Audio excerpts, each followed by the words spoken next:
trailblazer that the United States is so fortunate to call the coach of their national team. With just a couple of games under belt, she took this team and won Olympic gold. She is changing the game, not just here in America, she is changing it globally. Please welcome to the stage, Emma Hayes.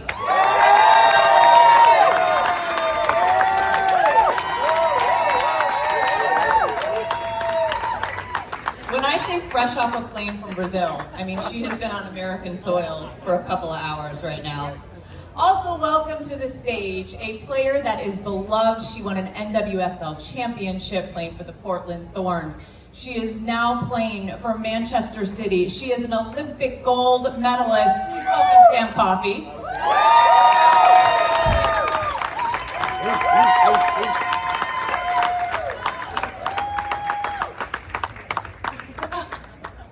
And finally, a rising star on this U.S. national team. She was on the pitch was it 48 hours ago? I'm losing track. 48 hours ago in Brazil. She did not get carded. Everybody else did. But please welcome to the stage, Kennedy Wesley.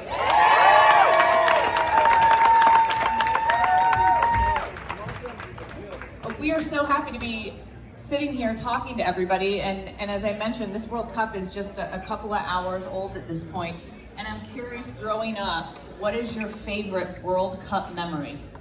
86, Diego Maradona, the hand of God. Broke my heart as a 10-year-old, and we never had VAR, no matter how much he cheated. He scored the greatest goal that's ever been scored in a World Cup. That's my first memory. What do you got, Sam? I'm gonna go 2015 Women's World Cup. Yeah. I was able to go to, I think it was US against Sweden? I could be wrong, but in Winnipeg, I was there, and We were there! yes! And it was just an incredible experience, yeah. I'm gonna go 2019 Women's World Cup. I was going into college, and I feel like that was a really big momentum shift for me in terms of having the realization that I want to do that someday. So I remember a lot. When you talk about the realization of dreams, how about a pinch me moment, whether that brings you back to your first national team call-up, a specific championship? When in this game did you have your pinch me moment, Sam? I mean, I feel like the easy answer is winning gold. I know it's kind of boring. We sound like a broken record. We keep talking about it. By the way, winning a gold medal is never boring. Like, that's perfectly okay for an answer. I think to this day, I think about it or see pictures, and it still feels like a pinch me moment, so I'll go for that one. Kennedy, how about you? I feel like mine's just a couple months ago. I was able to score my first goal with the national team, and that's For all of us in the audience that have not scored a national team goal, when you go to bed that night, I mean, just tell me what that's like, right? There's a congratulations on the field, but tell us, what is it like, that feeling? Because it's something you dream about your whole life, and then, you know, there's crowds and there's friends and family, but when you're alone that evening, knowing that you put the ball in the back of the net for your national team, what was that like? really special. But I think it's, the reality of a defender is that you don't get those opportunities very often. So I know anytime I'm in the box, I need to take advantage of it. But to see it come out in fruition the way it did, it's like an indescribable feeling. I feel like I didn't sleep much that night, but it was a great experience. Do you have one of those moments? It has to be the Olympics for lots of reasons. I think taking over a team that was pretty low on themselves, pretty hard on themselves after the World Cup, to watch them put together a run of performances as quickly as they did, all in, trusting the whole coaching team that, you know, they don't know, other than, yeah, I mean, actually we hadn't coached anyone on the side before. I think watching them grow into themselves and have the trust of each other, the togetherness, watching them at the end was probably my favourite memory. We know that you zoom in, you focus on this game you think about it all the time, but one of the things that you're so good at, Emma, is zooming out and always thinking about the bigger impact.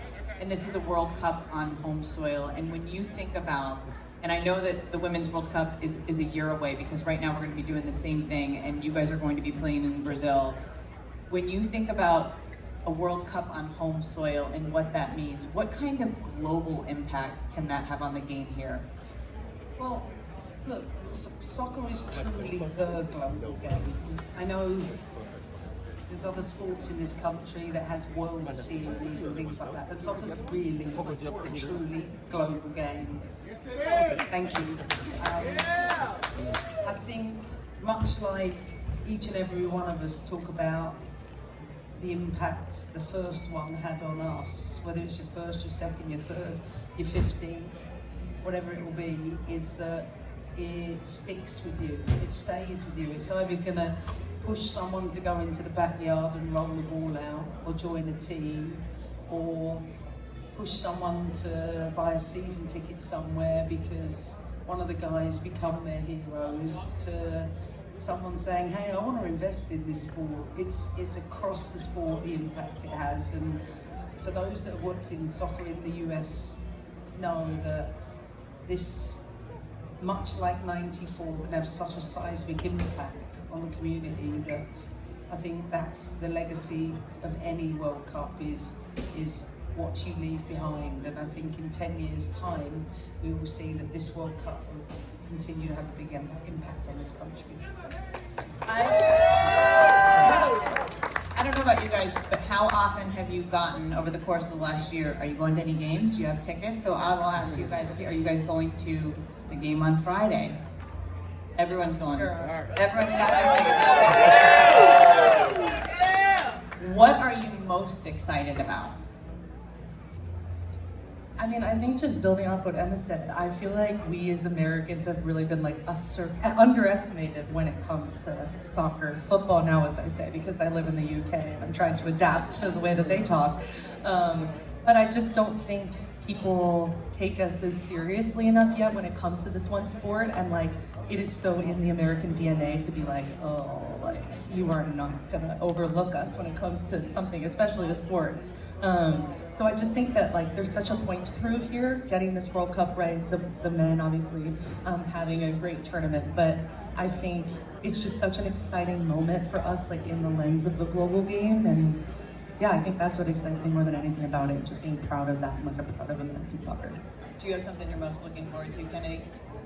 I think just the overall growth of the game. I mean, I have friends and family that have never been to a soccer game that are going to a World Cup game, and even those little exposures for people that are so unfamiliar, I'm excited to see the impact that it has here in the States. By the way, if they've never been to a soccer game and your first experience is a World Cup game, that's a pretty nice leap there, from nothing to a World Cup game. Like, that's a good exchange.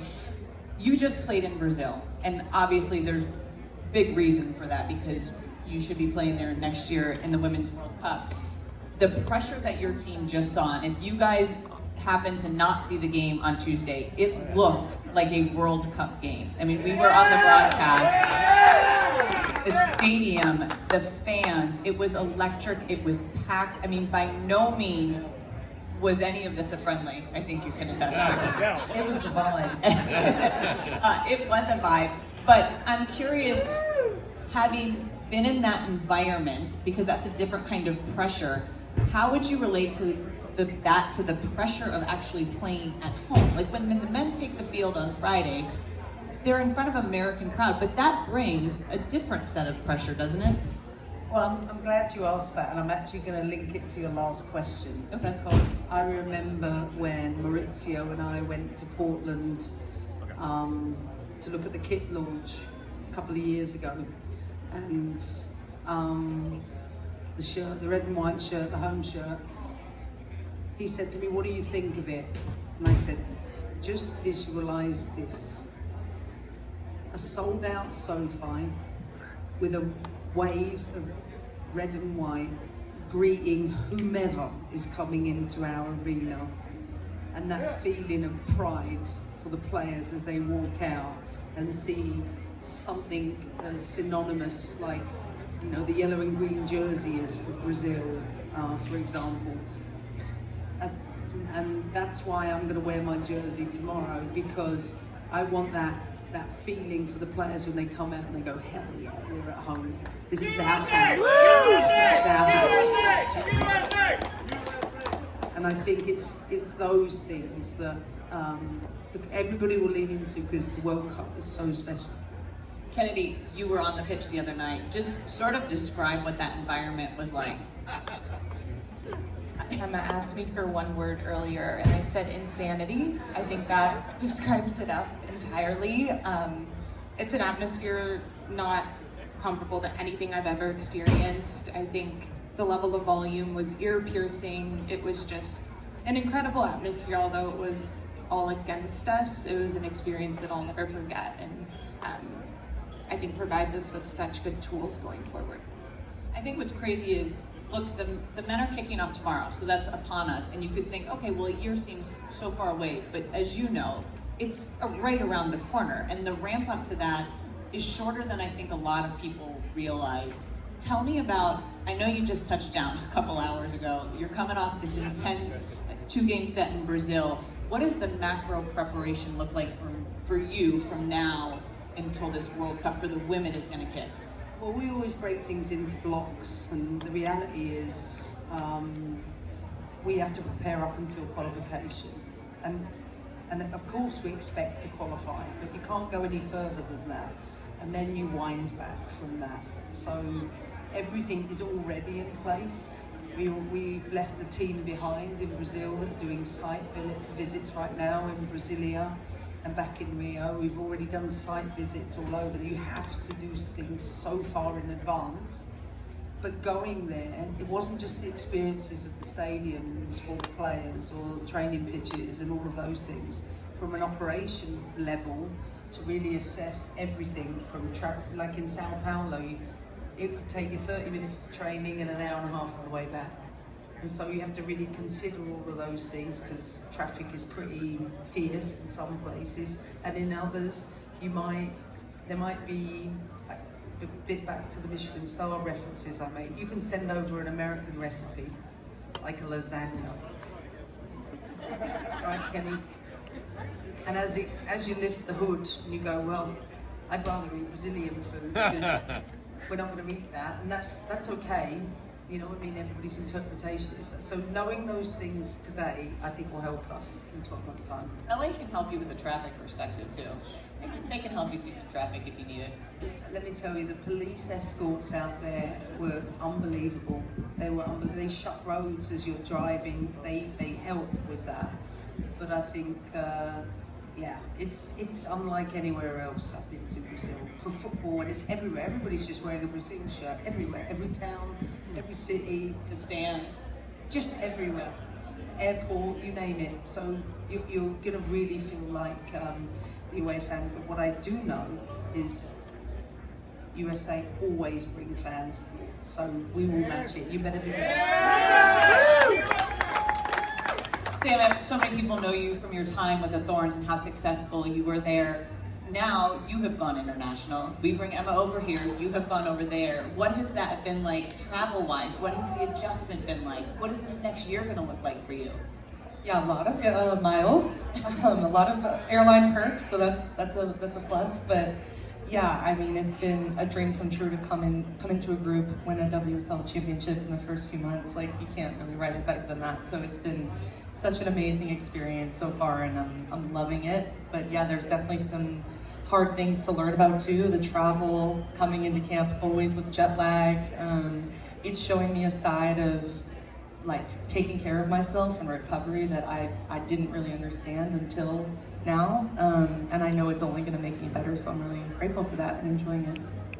One of the tricky challenges that obviously you can speak to better than anyone is when you're coaching a team that you're seeing every day compared to when you're coaching the national team and everything has to be so thought out because you don't get a lot of time with them at all. How will you use these upcoming windows to build chemistry and the keys to building chemistry for a group that does not get to play together all the time?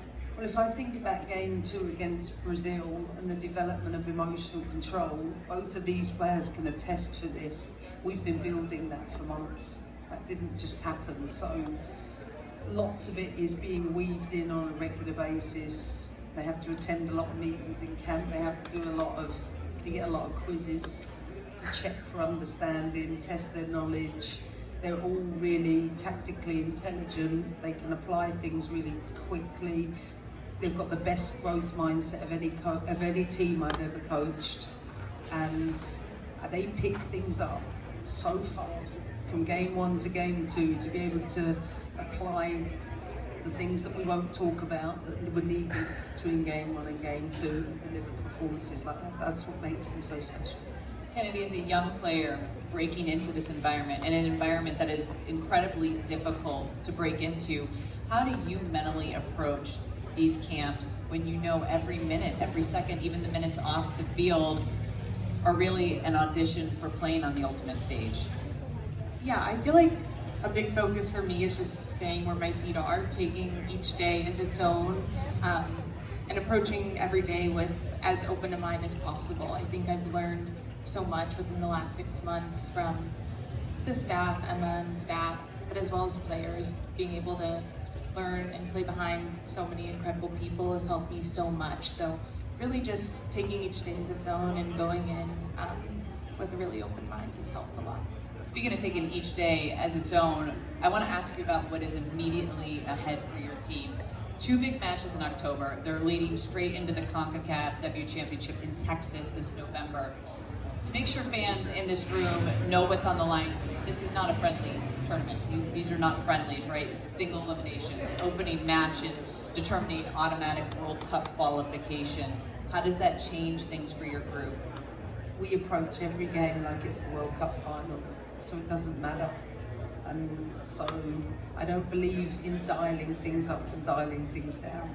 Approach everything with the same level of professionalism and expertise and application, so that by the time it comes to the biggest things, it just feels like another game. People see 90 minutes on the field, or as in the case of Brazil, what was that, 114 minutes? At 194. Yeah, they felt it. Sam, take us behind the scenes. What do fans not see about the identity of the team when you guys are off the pitch? I laugh because it's honestly like, I think what people see when we're on camera, which is a team that means business, obviously, but is laughing and having fun, and more times than not has a smile on their face, is like exactly what we are.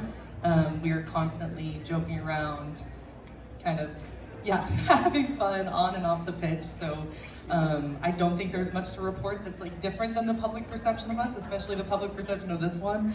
But yeah, we just have so much fun, and I think the fact that we have created an environment that is so like driven by joy and fun and competitiveness and excellence, like, is what makes this team what it is. And I think it's putting us in the best place possible going into 2027. When you say joy and fun, I know there's Legos. I mean, this is a woman that approaches things, I'm gonna guess, differently than a lot of coaches you've had. What are some of the things that she does differently? And I don't know if you guys know this, it's not just like, Legos is what's coming to mind. There's Lego building. What are some of the, I guess maybe off the beaten path things that Emma has brought to these team camps?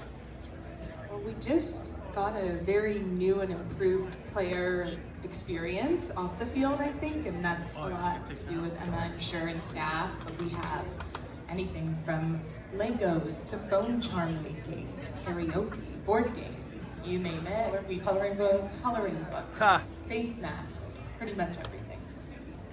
Who's killing it in karaoke? I mean, you'd have to ask Kenny because it's their lounge.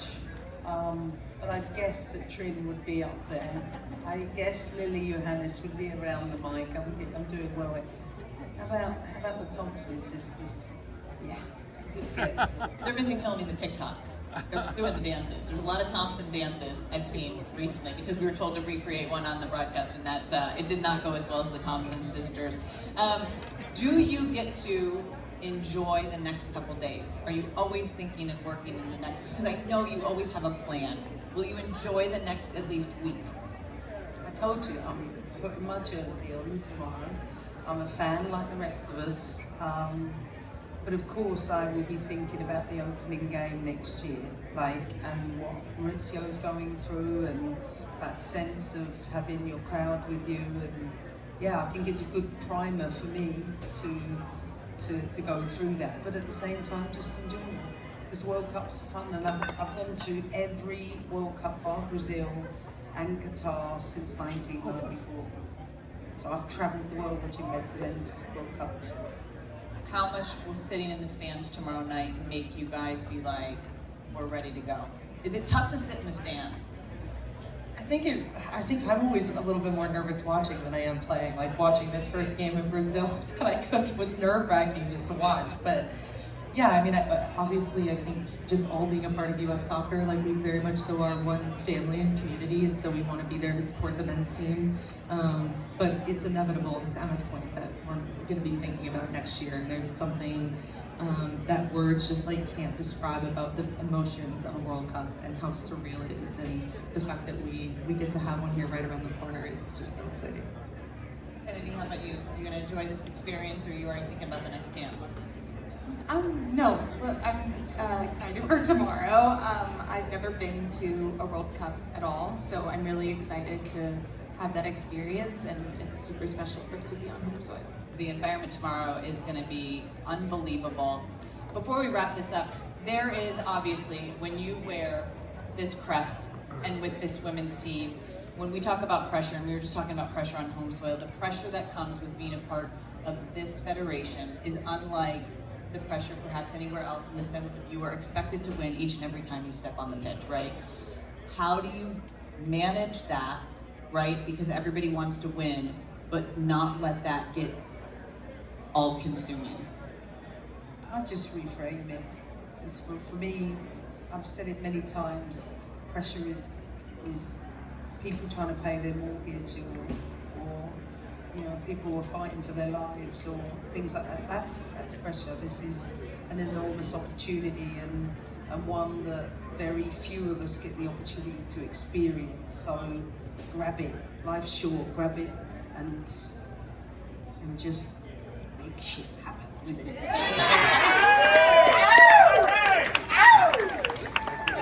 There's a child in the crowd. How do you handle it, Sam? I mean, yeah, it's real. I think to deny it is kind of naive.